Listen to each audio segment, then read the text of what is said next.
Hello guys, তুমি কি কখনো ভেবে দেখেছো আমাদের প্রতিদিনের জীবনটা কি সত্যি নতুন কিছু নিয়ে আসে, নাকি আমরা একরকম ঘুরে ফিরে একই জিনিস করছি এক অদৃশ্য চক্রের ভেতরে? আমরা ভাবি আজ একটা নতুন দিন, নতুন কাজ করব, নতুন কিছু ঘটবে, কিন্তু একটু ভেবে দেখলে মনে হয় সবকিছুই যেন আগের মতো। একই চিন্তা, একই অনুভূতি, একই কাজ। এটা যেন এক ঘূর্ণি, যেখানে আমরা বারবার একই রকম ভাবে ভাবি, অনুভব করি। এমনকি আমাদের প্রতিদিনের কাজগুলো বারবার ফিরে আসে।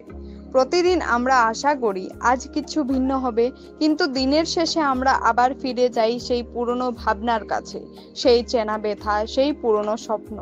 তাহলে মুক্তি কোথায়? মুক্তি মানে এই নয় যে চক্র থেকে পালিয়ে যাওয়া। মুক্তি মানে এই চক্রটাকে বোঝা, দেখতে শেখা।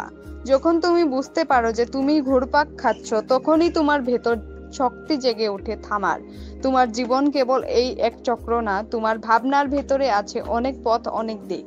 তুমি কি এখনো সেই একই চক্রে ঘুরে বেরোচ্ছ? এই ঘূর্ণি থেকে বের হতে হলে তোমাকে আগে চিনে নিতে হবে এই চক্রটা ঠিক কেমন। স্বাগত এই জীবন চক্রের ভেতরকার সত্যি বুঝে ফেলার পথে। ধন্যবাদ সবাইকে, ভালো থাকবে।